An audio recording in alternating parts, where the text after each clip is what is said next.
Kesempatan kali ini gue bakalan mau share ke kalian gimana sih tips untuk melakukan servis ringan yang mudah dan tepat. Tentunya untuk motor kesayangan kalian dong.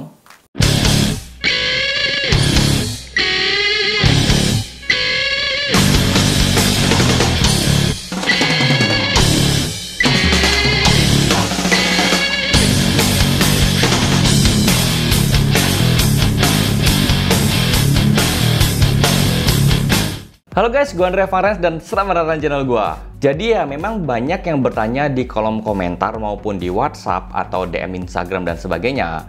Itu menanyakan gimana sih servis ringan dan servis berat. Jadinya ya gue hanya bisa bilang kalau gue bakalan bikin videonya. Dan videonya kali ini adalah servis yang ringan ya, yang dalam arti adalah yang bisa dibilang gak terlalu ribet, tapi sangat bermanfaat untuk kesehatan motor kalian tentunya. Sebelum masuk ke pembahasannya, ada baiknya kalian untuk subscribe dulu channel ini dan jangan lupa nyalakan lonceng notifikasi di sebelahnya. Karena dengan mensubscribe channel ini, kalian sudah mendukung channel ini dan membuat channel ini semakin hari semakin lebih besar lagi. Dan tentunya gue bakalan semangat untuk bikin konten-konten yang seru buat kalian. Silahkan like video ini jika kalian suka dan share juga video ini ke teman-teman kalian supaya teman-teman kalian juga bisa mendapatkan informasi seputar dunia otomotif. Tentunya kalian juga boleh berkomentar ya, tentunya dengan yang isi yang berbobot. Karena dengan komentar yang berbobot dan bagus, gua bisa membuat konten-konten yang bagus juga tentunya. Follow juga ya akun Facebook, Twitter, Instagram, dan TikTok. Dan itu sebenarnya semuanya gratis loh. Silahkan klik link yang ada di kolom deskripsi seperti di bawah ini ya. Untuk WhatsApp group, alamat toko online, dan akun-akun medsos yang seperti gue bilang tadi. Jadinya dengan satu klik kalian bisa temukan banyak hal di sana. Selamat tahun baru 2021. Jadi ya kita sudah masuk di tahun baru 2021 dan ya terima kasih di 2020 yang banyak hal ya kurang mengenakan sih sebenarnya ya, tapi ya harus dilalui dan semoga tahun baru ini kita bisa lebih semangat lagi meniti sesuatu yang baru dan pastinya berkualitas setiap waktu. Jadi kesempatan kali ini gue bakalan sharing tips untuk servis ringan pada motor kesayangan kalian. Jadi disimak baik-baik ya. Yang pertama adalah kalian ganti oli secara rutin. Ya sudah pasti dong ya. Yang gue maksud secara rutin adalah kalian ganti olinya setiap 2000 sampai 2500 km atau setidaknya 1 sampai 2 bulan sekali. Ilustrasinya adalah sebagai berikut. Kalau kalian kerjanya di indoor, itu kan kalian cuma pergi itu dari rumah ke tempat kerja kemudian pulang lagi. Anggap aja sekali jalan itu adalah 10 km ya, anggap aja. Dan kalau di PP itu kurang lebih anggap aja ya dikali 2 aja, berarti 20 km. Anggap aja 1 bulan itu adalah 30 hari dan kalian itu dapat libur 4 hari ya, berarti kan sekitar 26 hari. Kalau 20 kilo dikali 26 itu sekitar 520 km. Ya kurang lebih lah ya, dan itu kan juga belum termasuk kalian ada pergi ke rumah pacar atau ada belanja ini itu, dan kalian juga ya mungkin di waktu senggangnya itu ada pergi kemana atau pergi libur atau ada pergi kemana, rekreasi dan sebagainya. Ya anggap aja 1 bulannya adalah 1000 km. Berarti kalau misalnya di angka 2000 berarti tepatnya adalah di 2 bulan sekali kalian bisa ganti oli. Tapi kalau misalnya kalian juga jarang-jarang atau gimana ya, sebisa mungkin ya memang di 2 bulan sekali adalah ganti olinya. Kalau kalian kerjanya di outdoor, nah itu kan satu harinya bisa berkendara lah ya sekitar 50, 75 hingga 100. Anggap aja dengan sistem yang sama tadi itu ya adalah 1 bulan adalah 30 hari, dipotong libur 4 hari berarti 26 hari ya. Nah, anggap adalah titik tengahnya di 75 ya.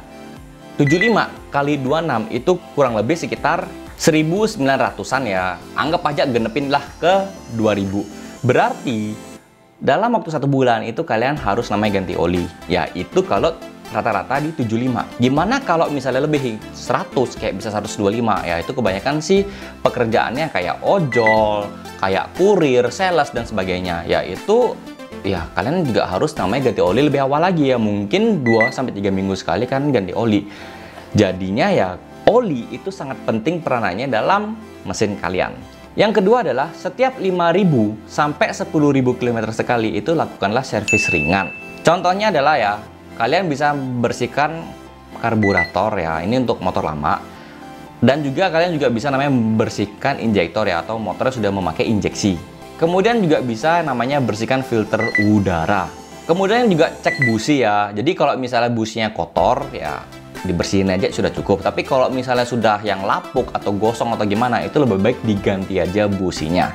Untuk motor Matic itu cukup dengan bersihkan CVT ya, karena kan dalam CVT itu bisa kotor. Jadi ya udah dibersihin aja kotorannya semua dalam CVT itu dan udah beres. Untuk motor yang berpersneleng atau yang bergigi itu cukup dengan cek rantainya ya. Jadi kalau misalnya kendor ya udah dikencengin lagi, dan juga ya sama dibersihin juga. Tapi usahakan jangan pakai oli bersihnya ya, oli bekas itu, karena itu justru bakal makin kotor lagi waktu pasti pakai. Jadi pakainya adalah chain loop. Periksa juga tekanan ban ya. Jadi kalau misalnya dirasa agak lembek ya udah tambah lagi. Jangan nunggu sampai lembek dulu baru diisi. Tapi kalau misalnya sudah agak lembek diisi aja. Jadi menjaga performa bannya juga. Dan pastikan juga kalau misalnya bannya sudah mulai gundul, ya lebih baik diganti dengan yang baru. Jangan nunggu sampai gundul dulu baru diganti, karena itu juga berbahaya saat kendaraan loh ya, bisa slip itu motor. Khusus motor 2 tak, cek juga oli samping ya. Jadi kalau misalnya oli sampingnya habis, ya diisi dong. Yang ketiga adalah menggunakan carbon cleaner. Jadinya ya ini jalan yang bisa dibilang agak singkat ya, karena ya nggak perlu ke bengkel sih untuk servis kalau kalian memang nggak sempat ya. Kalian bisa menggunakan carbon cleaner. Nah, itu banyak banget dijual carbon cleaner ya, dan kalian bisa dapatkan di bengkel-bengkel resmi, dan juga kalian bisa dapatnya di toko-toko otomotif maupun di Ace Hardware. Kalau gua sih kebanyakan beli itu di Ace Hardware karena itu macam-macam banyak carbon cleanernya, dan kalian bisa pilih salah satunya ya, itu terserah kalian mau mereknya apa. Itu kalian bisa gunakan di sekitar 3.000 sampai 5.000 km. Kalau gue pribadi, gue sekitaran pakai di 3.000 ya, karena ya memang anjurannya sih di 3.000. Tapi kalau kalian mau pakai di 5.000 juga nggak masalah, karena ya carbon cleaner ini juga bisa membersihkan di kerak-kerak tangki dan juga membersihkan di area karburator maupun injeksi dan pembuangan lainnya itu. Jadinya motor kalian itu juga di bagian dalamnya itu lebih bersih. Nah, carbon cleaner adalah salah satu opsi kalau kalian yang mungkin nggak sempat servis dan ya pengen cepet aja, ya udah carbon cleaner. Tapi ingat, nanti di sekitaran masuk ke 10.000 km itu ya kalian servis lah motor kalian ya, dibersihkan ya yang kotor-kotor, yang di bagian yang nggak bisa dijangkau oleh carbon cleaner. Contohnya adalah pada motor Matic di bagian CVT-nya dan juga rantai pada motor bergigi atau bersneleng. So guys, itu yang bisa gue sharing untuk kali ini. Semoga berguna ya. Gue Andrea Faren, sampai jumpa di video gue berikutnya. Bye-bye.